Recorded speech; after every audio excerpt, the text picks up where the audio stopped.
Char, good evening po. Kain po tayo. Hapunan. Ito po yung ulam ko today.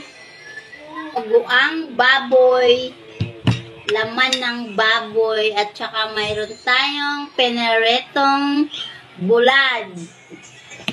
At syempre ang ating sausawan na suka na may sili.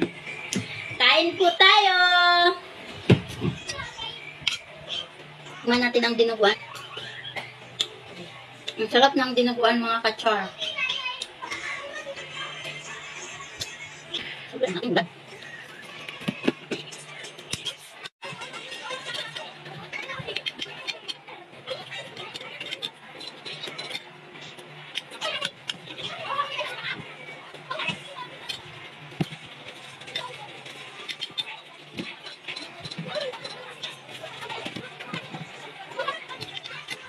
Yung ay bulad, hindi siya maalat mga kachar.